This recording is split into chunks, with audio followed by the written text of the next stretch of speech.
First off, good morning. Hello, everybody. Hello, lurkers. Hello, working folk. Hello, non-working folk. Hopefully, y'all are having a good morning. But it's time to chit-chat. Definitely want to talk about the City of the Wolves beta, my impressions, how I felt about it. More in full. I thought that I would do this off stream last night, but as I was going through Twitter and I checked the hashtag for City of the Wolves and I saw a lot of things, I felt the need to kind of maybe take a bit of a step back and then reevaluate my thoughts a little bit more. While obviously this is my impressions, I also want to take heed for this one time in particular the complaints and the concerns of other people as well with me talking about this from my experience, because I don't want people to watch this and be like, well, that's not my experience, and that's okay. That's your experience versus my experience.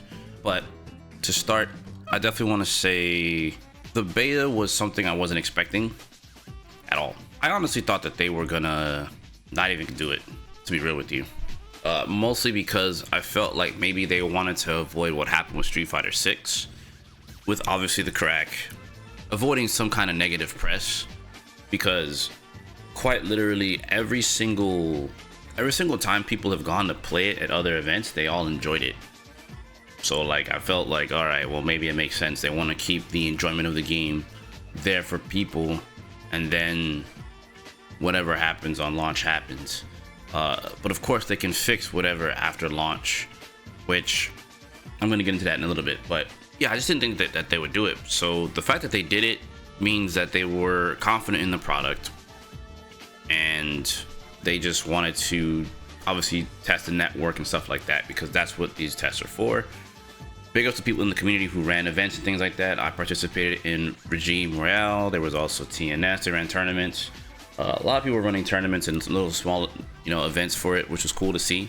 So big ups to the community for stepping in and doing stuff with the beta. But I do think moving forward, obviously the whole point of this was to test the networks. So I kind of want to get into like the good, the bad, the ugly, right? So I want to start with the good and get to the bad, because I'm sure that's what all you guys kind of care about is the bad anyway, right?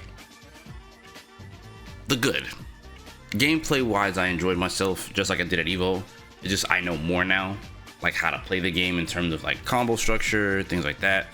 Obviously, the rest is going to take time with the system mechanics like hyper defense, just defense, protecting yourself, breaks, feints, and stuff like that. All that felt pretty much good for the most part. I'd say my only trepidation with the controls is it's not as intuitive as it could be.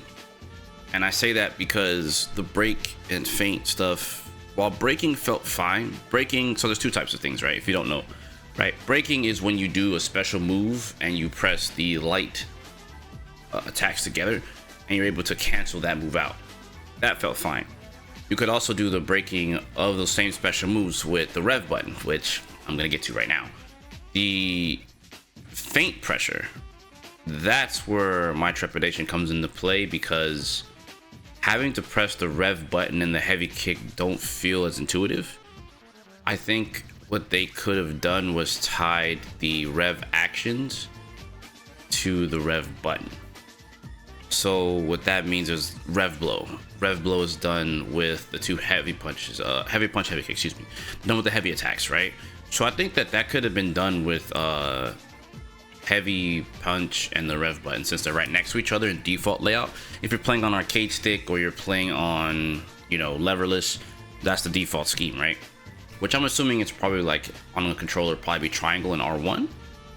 So I think that's not, I don't know, I think that would have been a lot nicer than to do it with, if you were on pad, it would be R1 and circle, which is your heavy kick button. So it feels weird to have to press like this, essentially. Whereas they could have kept it A and B and C and D. And I think that would have been a lot easier, because even if you're playing on a pad, right? That would be square and X for your thumbs, and then triangle and O also for your thumbs. So I think be able to kind of go in between those two would have helped a lot of people out who play on controller, and even people who play on stick. So I think they should completely change Rev Blow to the Rev button and the heavy punch button if they're going to be, because the way on the default layout, once again, light punch, heavy punch, Rev button, all three are top buttons, and then light kick, heavy kick, the bottom two buttons, which translates out to square, triangle, X, O, and then R1. So at that point, you just make it easier, and I think people will be happy with that. In addition, they have the dodge attacks, which is with the Rev button and down, and I believe it is your heavy punch, right? Yeah, neutral is like overhead, and then down is like your dodge attack, whatever. So I think they could just make that honestly just a button on its own. Like, I don't think there's anything wrong with having it be a 6-button game. Tying it to the Rev actions while still having the heavy punch and the Rev button for Rev Blow, I think makes more sense. This way they're like, you know, you can do this right on pad, and then you can do this when you're on, you know, stick or leverless, which is a lot easier. And having a universal overhead button just kind of frees up things, and then you can open up doors for macros, which I think would be a lot easier for people. Now, alternatively, if they didn't want to do that, then at least add like a feint button, because I think that's kind of what people were struggling with. They weren't able to do the feint pressure properly. They weren't able to do certain things properly in terms of combos because it requires feints. Of course, you can get used to it, obviously, but I think kind of breaking things up and making it a bit easier would be a lot nicer for people.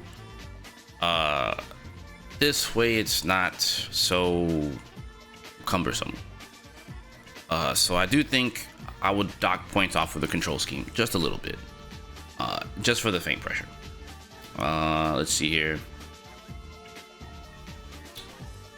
Balance, I do think they need to consider certain things in terms of balance, but I won't get into that too heavily outside of like, because this is such a mechanically rich game. Granted, I would have liked the training mode. Obviously, people like training modes to be available, but that's not the point of the test, obviously. But like, being able to know what's what is always nice, but obviously that's what the main game is for. But with that, with mechanics like just defend and hyper defend, being able to do what it is, defend yourself, would be a lot easier knowing. So say for example, you know, a very simple example would be Terry EX burn knuckle into crack shot. Hyper defending that makes sense because it's an absolute guard string, and hyper defending that and punishing it is important. But again, that's where the trepidation for me comes in. It's like, it's such a mechanically rich game, and like, you don't really have time to test that in the beta. Obviously, it's not the point of the beta, once again, but like, what makes people's experience better for the game or any game's beta is to like kind of know what's happening. Nowadays, people are not all interested in just playing games, you know, beta just to jump online and mash and not really know anything, because it kind of sours your experience for those who like don't know anything, and then those that do. At least you can kind of give yourself some kind of headway, right? Especially if you're waiting for matches.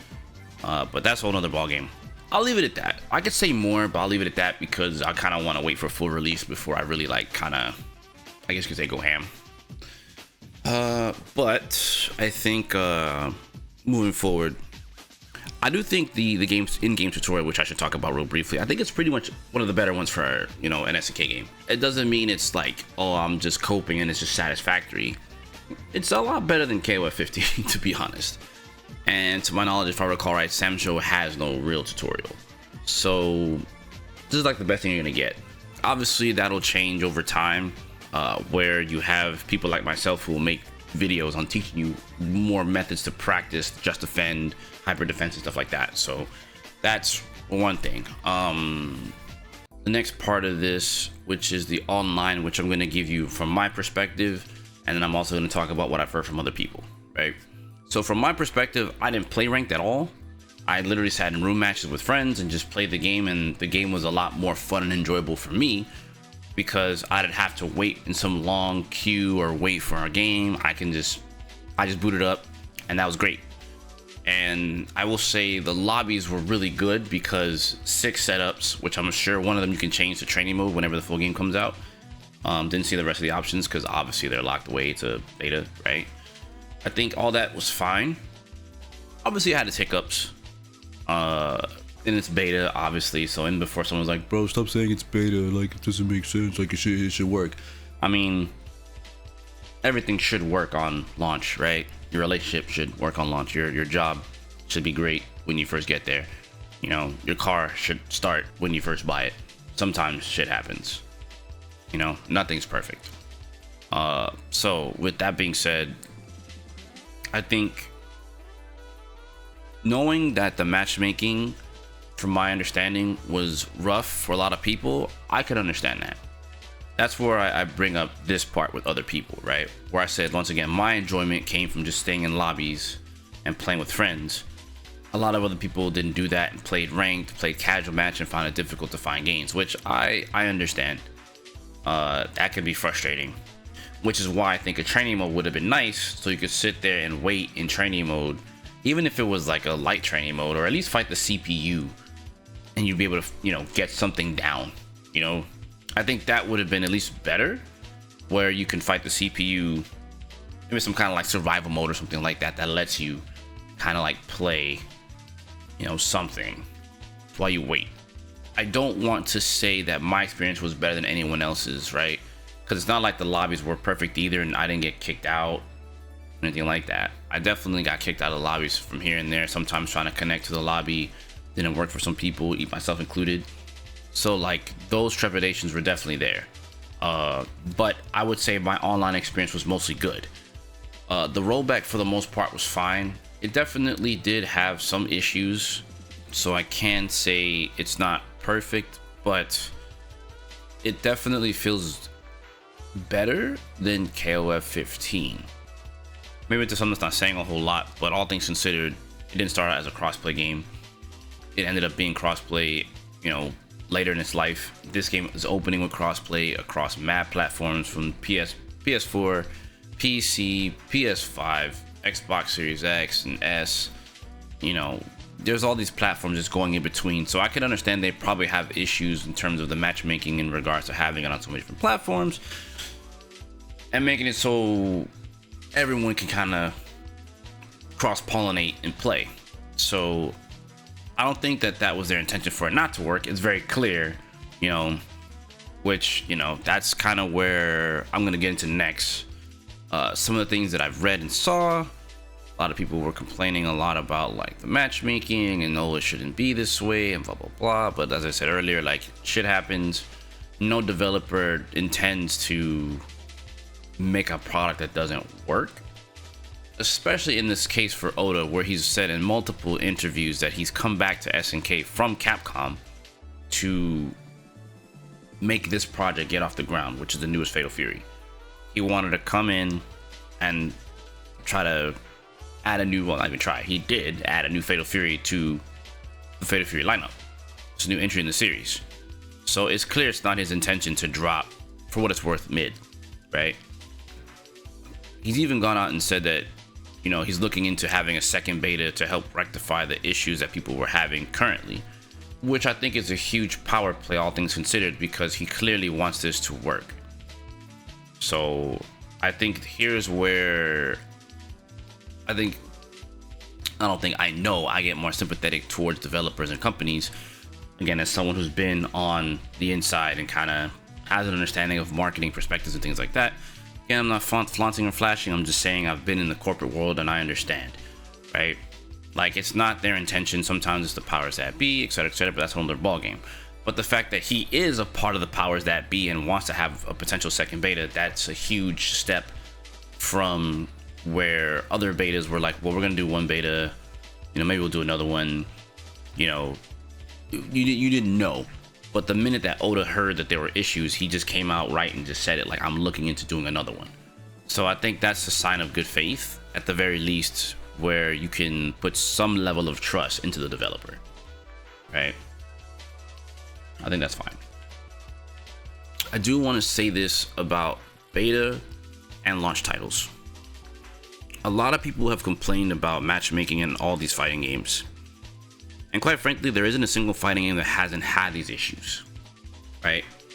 From opening Street Fighter 6, it had a good launch, but when you were playing ranked, you fought like the same people over and over and over and over and over and over and over, and they had to patch it so that you wouldn't fight that same guy in one session 30 times. You know, I recall fighting a Honda player at least 10 times in one session. Good for me because I like to run a long set and I get more matchup knowledge. Not so good in the grand scheme of things because it gets boring fighting the same person over and over again, specifically in ranked. Like if I came to play that guy in a long set, cool.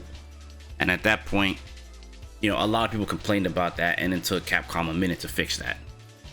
And I don't think that's any different here, or any other fighting game for that matter, where matchmaking kind of puts you against some of the same people on a consistent basis until they fix it. Their goal is to make sure it works.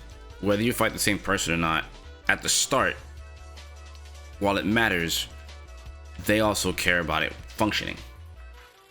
So that's where I'm more sympathetic with the devs, because it's never their intention to make you fight the same people over and over again, especially when every interview is them talking about how you can like play more people, learn new things, blah blah blah blah blah. So I don't ever agree when people go super ham on devs and like, oh, this should be this way, it should be that way. It's like, well, in some cases, you know, my trepidation at that stage is like, and it's not to call anyone out in particular, but it's like, you know, give them some time, they'll fix it. But again, I want to make it clear that I am not trouncing on anyone's experience. I also have heard things such as, to kind of move on a little bit, things like the UI for the game has issues, a little laggy here and there, which I don't really feel it, but I guess I can see it. The most laggy interface I've ever played on was Marvel Infinite, and even with that patch that Max and them did, it's still pretty laggy, even on the character select screen. So I understand where they're coming from, but I didn't really notice it. I'm not gonna say it's not there. There's also issues with maybe the text is a little too small in some areas, which, all right, reasonably so. I do think they could probably make that a little bit bigger for sure. No real arguments there on that one. Inside the lobbies, they do have the in-game mouse cursor. I think they should just make it so where you can just kind of toggle and move around with your thumbstick or your basically your controller. Having the mouse doesn't really feel... I understand why they did it, so that you won't get lost, but I think it's kind of sort of counterintuitive a little bit. At that stage, I think they should just have it to where you know, there's like a highlight around like a highlight box around whatever you're looking at, and make it color it a different color, make it stand out, whatever. Yeah, toggle and highlight menu options like a regular game. I think that's fine. But I would say probably one thing I think that they should reconsider is when you're in the burnout state. I definitely think that they could do a little bit more to highlight that, or overheat. The neat thing in Street Fighter, which I'll give them credit for, is your character visibly looks different, right? They have a different idle pose and whatnot. Whereas to this game, your character just kind of gets like a red highlight glow around them. I think maybe not go as far as to add a different animation for them being tired, but I don't think the indicator is necessarily bad, but it could be something else to try to help you kind of know that you're in, you know, burnout or whatever. Also, having the ability to just defend while still in that mode would be nice to help reduce the gauge, because quite frankly, like, I learned a guard crush string with Hotaru and like Vox and even Rock, and yeah, it's kind of scary. So I think if they added that, that would be nice, but I would just take away the ability to do guard cancel stuff. But you could at least just defend and hyper defend yourself away from overheat, which would get you away from getting your guard crushed. So I think that would be like, it could be useful. It could be useful. Could be useful. Other than that, that'd be my only thing about overheat. But I think at the end of the day, like, the neat part about the game is, like, even though I'm saying this now, and maybe when the defensive mechanics come into play, then that's going to really tell what's what in the long haul. Because right now, I think I'm still going to stand. I'm probably going to stand on this until after the first month, but just calling it in advance, I do feel like just defend and hyper defense is going to determine a lot of this game, because it's going to boil down to who gets the better rewards. Already, guard cancel damage output isn't that high, right?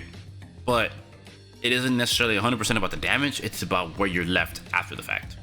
Because if you think about it, right? I'm thinking about the game's design overall, and I feel like the way that they're designing the game, especially around that, if you could get deleted for that, that'll be just like the last game. So they're trying to like mitigate that, right? But at the same time, the alternative here is like, if you're able to guard cancel and punish your opponent, you have one major thing that happens. Well, two, but one of them is pretty major. One, you get a hard knockdown into a potential setup, right? Because EX moves and supers are hard knockdowns, and throws are hard knockdowns, and command grabs, right? The other part is, if you end with your super, you could potentially take them out of SPG. So the fact that they can always lose their SPG, that means they lose access to Rev Blow. That's pretty huge, all things considered. And when you think about that, especially if you're guard canceling while in SPG, you do, looks like, I'm not gonna say you do, I'm gonna assume that if you guard cancel while you are in SPG trying to take away their SPG, the damage output will probably be a little bit higher.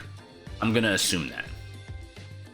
I can't stress it enough. I do think the game's gonna require you to know how to use those mechanics more, because the EX to EX can be troublesome. So if you're able to hyper defend or even double JD into punish, barring what it is, then that'll open up doors. That's why I think, like I said, the little bit that I've tested, that's why I'm worried about command grab characters, because when you think about it, I don't know, I can't play T-Zoc, right? But I think I read in the frame data for Hotaru's command grab was like 7 frames. So guard cancel into a 7-frame command grab means a guaranteed punish.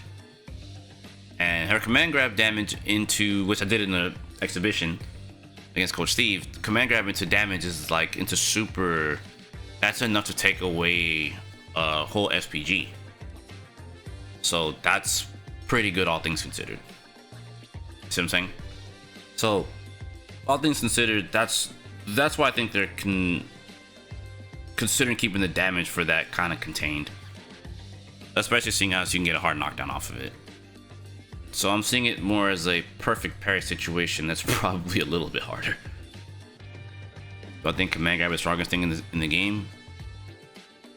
Potentially. I think guard cancel is strong.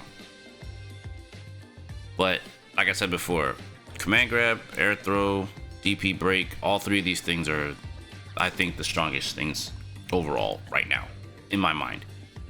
When the game fully comes out and we see how things work, we'll have a better semblance of what to do. But like, I would imagine in some situations the command grab may not hit, right? Like, but it's all based on recovery, right? So one of the few things I tried practicing was with the PS5, of course, using the dummy to, or again, it was difficult, but doing Rock's EX elbow and trying to guard cancel and punish the second hit. Like, you should know that. You see what I'm saying? But the question at that point is, what are the options that Rock has to get away? Right? Can he use a counter? Can he use rage run shift?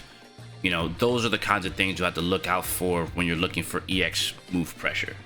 I think that's where the game's gonna really like change and tell who knows things. Cause like, take for example, Rock does, or rather, let's say the player knows that you know how to hyper defend DP break, right? Then the Rock player does, you know, EX hard edge into counter. right? And then you guard cancel, and then do DP, and then rock counters your DP into you now die. You see what I'm saying? There's mind games, there's layers there. So that's why I'm saying, like, it's a very mechanically rich game. So like, until we're able to really play the full version, we can't test these situations out.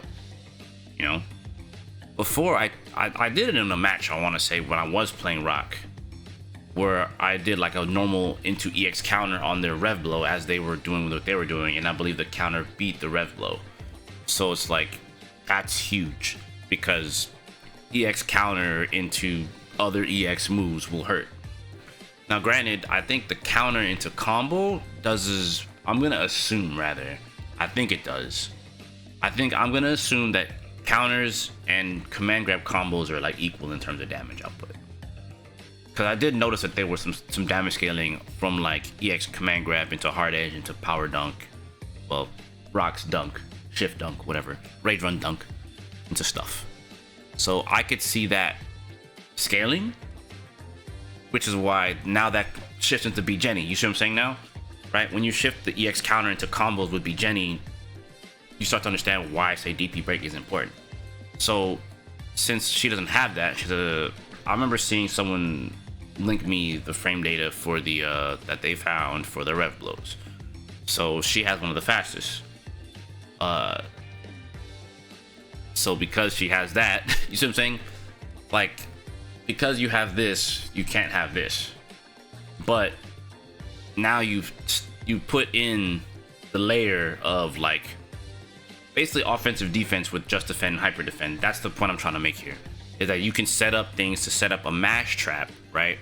Do your thing, leave yourself at a negatives frame, and then guard cancel whatever they intend to do, like as quick as you can, to try to catch the next thing, to try to catch the next action, and then try to punish them from there while trying to let them take their turn while you're effectively keeping your turn. These are mind games that were already present in Mark of the Wolves, so it's just now a bit more prevalent with this. So it's just mind games. So I think the game's gonna boil down to a lot of that when it gets to the higher levels of play. The game's gonna slow down in terms of offense.